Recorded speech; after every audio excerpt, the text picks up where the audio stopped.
자, 네 번째 챌린지 데이입니다. 18번부터 우리 23번까지 살펴볼 텐데 활용 문제들이에요. 6문제 다 활용 문제고 활용 문제는 무엇에 대한 활용 문제인지 그 트리거되는 포인트를 잘 캐치하는 게 중요합니다. 왜냐면은 지금 중1-1 처음 배우면서 처음 만나는 활용이라서 어차피 활용이니까 약수나 배수에 대한 활용이겠지, 소인수분해 활용이겠지 라고 생각하고 쉽게 풀었을 수도 있는데, 이게 나중에 우리가 학년이 올라가고 혹은 시험을 치게 되면은 어느 단원에서 나온 활용인지를 말을 안 해주죠. 그럼 우리가 어떤 개념과 관련이 있는 것인지, 내가 어떤 전략을 세워야 되는 것인지를 문장을 읽으면서 제대로 독해를 해서 캐치하고 전략을 세울 수 있어야 됩니다. 그 트리거 되는 단어가 뭔지를 한번 살펴보자고요. 자, 문제의 구조를 먼저 살펴볼게요. 처음에는 여학생, 남학생, 수가, 정보가 2개가 나오고요. 그 다음에 눈에 띄는 게 뭐 체육 시간에 줄넘기, 뭐 각조에 속하는 이런 거는 다 중요하지 않죠. 지금 각각 같다. 각각 같다는 게 먼저 눈에 들어오고, 무엇이 여학생 수와 남학생 수가 주어진 2개의 수 정보를 각각 같게 어떻게 최대 같다 수가 2개 등장한다. 그러면은 두 수의 최대 공약수 greatest common divisor하고 관련이 있겠구나. 요렇게 포인트를 찾아내는 게 이 문제의 핵심 포인트입니다. 네, 20하고 24 최대 공약수 찾는 건 어렵지 않을 테니까 넘어갑니다. 그 다음도 역시 보니까 정보가 수가 2개 나왔고 종이에 어쩌고저쩌고 정사각형. 그러면은 정사각형이라고 했을 때 우리가 그냥 정사각형의 형태를 떠올리는 게 아니라 가로와 세로의 길이가 같다라는, 정사각형은 네 변의 길이가 같고 네 각의 크기가 같다라는 정의에 의해서 특징, 같은 것이 등장했네. 즉 정사각형이라고 했지만 여기에서는 우리가 같음이 있다. 그리고 어딘가에 최대로 되도록 큰 최대로, 그러면은 최대 같다 정보가 2개. 그러면은 두 수의 최대 공약수와 관련된 이야기가 되겠구나. 그리고 가로가 140이고 세로가 210인, 가로가 140에 210인 최대로 붙인대요. 뭐 어떻게 붙일지 모르겠지만 이렇게 정사각형 타일을 붙여 나간다라고 하면은 분할을 하는데 가로 세로가 같구나, 이렇게 이미지로 이해하셔도 전혀 틀리지 않습니다. 잘 하고 있는 거예요. 네, 가로 세로 타일 그리셔가지고 내가 분할을 해야 되고, 분할한 것 중에 가로 세로가 같으려면은 140과 210의 공통 부분, 가장 큰 공통 부분. 그래서 이거 뭐 근데 140, 210이면 너무 쉽다, 그죠? 이런 거 할 때 그 하나 또 팁을 더 드리자면은 하고 싶은 얘기가 끝이 없어가지고, 이걸 이제 140은 14 곱하기 10이고 여기에 2 하나, 여기에 2 하나, 그러니까 2가 2개, 5가 하나, 7이 하나 해가지고 소인수분해에서 최대 공약수 찾으셔도 되지만, 그 유클리드 호재법을 배우셨는지 모르겠어요. 네, 개념 수업 진행하면서 유클리드 호재법은 뭐냐면은 140과 210의 공통인 부분, 공약수는 서로 더하거나 빼도 사라지지 않는다라는 개념입니다. 무슨 말이냐면은 210에서 내가 140 빼면은 70이잖아요. 70이 최대 공약수거든요. 그러면은 이 70이라는 게 서로 더하거나 빼도 사라지지 않습니다. 그런데 더하면은 수가 계속 커지기만 할 테니까 빼서 찾는 것이 유클리드 호재법이라는 건데, 궁금하신 분들은 한번 검색을 해서 확인해 보세요. 유클리드 호재법. 그래서 우리가 두 수를 그냥 눈으로 보기만 해도 유클리드 호재법을 알고 있는 친구들은 최대 공약수가 바로 나올 거다. 그러면은 가로로 2장, 세로로 3장.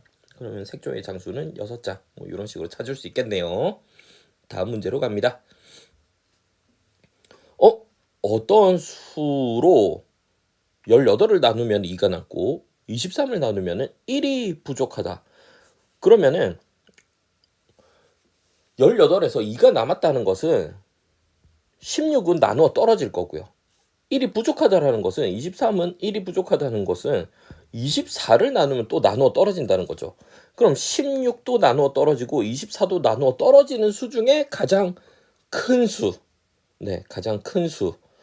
그리고 가설을 세운 다음에 내가 어떤 값을 찾으면은 여기서는 8이 되겠죠. 네, GCD가 8로 그냥 기계적으로 18 한번 나눠보고 23 한번 나눠보는 이런 거 검사하는 습관 굉장히 중요합니다.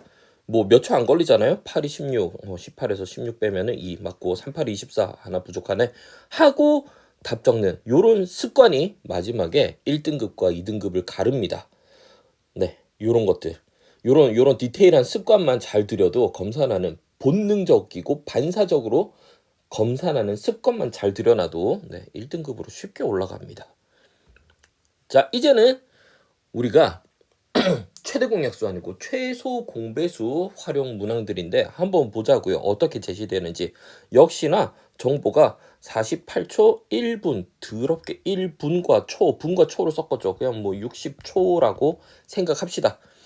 어찌됐든 출발점을 동시에 출발해서 같은 방향으로 운동장을 돌 때 형과 동생은 몇 분 후에 처음으로 다시 출발점에서 만나느냐, 둘이 만나느냐가 아니라 출발점에서 만나느냐. 즉 여기에서 얘네가 색깔을 다르게 해볼까요? 자, 얘네가 이제 동시에 출발을 하는데 운동장을 돈대요. 그러면은 뭐 파란색이 형인지 동생인지 모르겠지만 뭐 이만큼 돌았는데 빨간색은 뭐 조금 더 빨리 돌더라. 그러면은 형이 시간이 적게 걸리니까 빨리 도는 거겠죠. 그러면 빨간색이 형, 동생은 파란색, 동생은 파란색일 텐데, 그럼 얘네들이 이제 그 배수가 생길 거잖아요. 어떤 배수? 48초와 60초에. 그럼 48과 60의 최소 공배수 리스트 커먼 멀티플을 찾아야 되는데 요 멀티플 중에서 운동장 시작점에서 다시 만나는 그 순간을 찾아야 되는 거잖아요. 출발점이 아닌 곳에서 만날 수 있잖아요. 그러면은 그것들은 제외하고 출발점. 그럼 출발점인지 아닌지는 어떻게 우리가 확인할 수 있을까?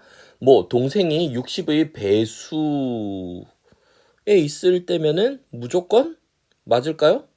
네. 형이 48초의 배수로 접근하는 게 좋을까요? 뭐 저는 잘 모르겠습니다. 그래서 우리가 뭐 어차피 60과 48의 배수일 텐데 몇 분 후에 처음으로 다시 출발점에서 만나는지 네, 배수 관계는 잘 따져주시고 시간을 구하고 나면은 내가 이게 진짜 출발점에 와 있는지 아닌지 확인하는 습관도 필요합니다. 출발점이 아닐 경우도 있을 거예요. 네, 문제의 조건에 따라서 뭐 앞에서 시작하고 뒤에서 시작하고 여러 가지 상황을 꼬아서 낼 수 있거든요. 그래서 답을 찾고 나면은 꼭 출발점에서 만나는지 뭐 해버릴까? 자, 48하고 60의 최소 공배수 구하고 넘어갑시다. 뭐 구하는 몇 초 걸리지도 않으니까. 얘는 12 곱하기 4, 얘는 12 곱하기 6. 얘는 24 곱하기 2고 얘는 12 곱하기 5죠. 깜짝이야. 네. 왜 이렇게 올라가나 했다. 12 곱하기 5. 그래서 12가 공통이고 4, 5가 따로니까 20 곱해서 240이 되는데 240초 뒤에 다시 출발점에서 만나게 되죠. 그때 동생은 4바퀴, 동생은 4바퀴. 형은 몇 바퀴? 형은 5바퀴. 형은 한 바퀴 더 돌아서 5바퀴 돌아서 출발점에서 다시 만나게 될 겁니다. 뭐 아직 기초 개념 문항이다 보니까 조건을 많이 꼬아서 내지는 않습니다. 개념 확인용인 거죠. 자, 22번 문항도 한번 볼게요. 이번에는 어떤 장난을 쳤냐면은 가로, 세로, 높이, 공간으로 갔습니다. 수를 2개 해가지고 배수 찾기가 아니라 수를 3개 해서 배수 찾기죠. 그러면은 분할이냐, 그러니까 약수냐 배수냐를 우리가 어떻게 파악할 수 있냐면은 약수는 이미 전체 틀이 정해져 있어요. 그걸 쪼개서 벽돌을 몇 개 쌓아야겠습니까? 뭐 이게 2차원일 수도 있고 3차원일 수도 있고 타일, 벽이 이미 정해져 있는데 그 벽에 타일을 우리가 붙일 텐데 최대한 큰 타일을 붙이고 싶습니다. 이런 식으로 나오고요. 지금은 우리가 정보를 잘 보면은 벽돌이 하나, 제일 작은 단위가 하나 있고 얘를 이제 붙여나가는 거죠. 그래서 커다란 입체를 내가 만들어 나가는 거죠. 그러면은 커진다. 커진다. 가로 세로 높이가 커진다. 뭐다? 배수 관계다. 배수 관계 있다. 그래서 우리가 최소 공배수 개념을 만드는구나. 근데 왜 최소 공배수예요? 정육면체니까. 가로 세로 높이가 모두 같은 정육면체니까 같게 만들어 주세요라고 말을 했으니까 공배수로 접근해 주시면 좋겠습니다. 자, 마지막 문항이면서 여러분들이 앞으로 수학 공부를 진행해 가면서 반복적으로 만날 친구 중에 하나입니다. 나누었을 때 나머지와 관련된 거. 사실 이 문제는 어렵지 않아요. 뭐 4로 나누었는데 1이 남고 5로 나누었는데 2가 부족하고 뭐 6으로 나누었는데 3이 남습니다. 이런 문제가 좀 더럽고 지저분하지. 이건 모두 1이 남는다라고 하면은 1이 안 남는다고 생각하고 1 더해버리면 되잖아. 즉 어떤 수는 4, 5, 6으로 나누면은 남는 게 없어. 그러면은 여러분들은 반사적으로 4, 5, 6에 뭐 최소 공배수 찾겠죠? 그러면 1이 모두 다 남아야 되면은 요 최소 공배수에 1만 더해주면은 4로 나눴을 때 LCM은 나눠 떨어질 거고 1 남을 거고 5로 나눴을 때 최소 공배수는 나눠 떨어지고 덧붙인 1은 또 남을 거고 요렇게 생각하시면 좋겠고요. 하나만 덧붙이자면은 우리가 나머지는 4로 나누어 1, 2 남는다는 똑같은 말입니다. 4로 나누어 3이 부족하다와 선생님 개념 수업 들은 친구들은 알겠지만 4로 나누어 1이 남는다와 4로 나누어 3이 부족하다라는 것은 똑같다라는 거. 나눗셈은 묶음 만들기거든요. 묶음을 만들어 나가는데 내가 4개를 한 묶음을 만드는데 하나가 남았다라는 것은 한 묶음을 더 만들기 위해서는 3개가 부족하다라는 것과 같은 이야기죠. 이렇게 우리가 남는 것과 부족하다를 유연하게 동시에 양쪽으로 생각할 수 있어야지 요 나머지에 대한 심화 문항도 쉽게 푸실 수 있을 겁니다. 내일은 이제 고난도 문제 들어가니까 시간이 조금 더 걸릴 수 있어요. 평소보다. 조금 더 여유 있게 시간을 두시고 도전해 주시면 좋겠습니다. 수고하셨습니다.